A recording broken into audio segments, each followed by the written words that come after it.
अस्सलाम वालेकुम, क्या हाल? ठीक हो? सेहत ठीक है? सुनाओ भाई क्या हाल ने? पेट्रोल में हो गया? चलो खड़ी करो नू।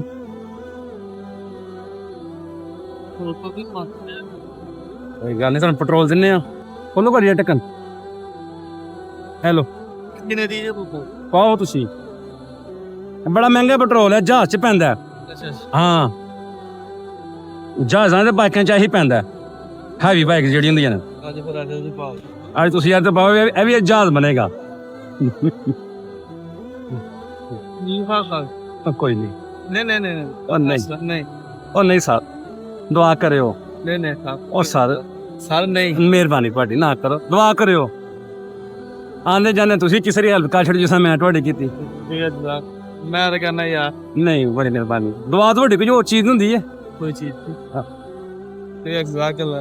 लो जनाब, थैंक यू। ओके भाई,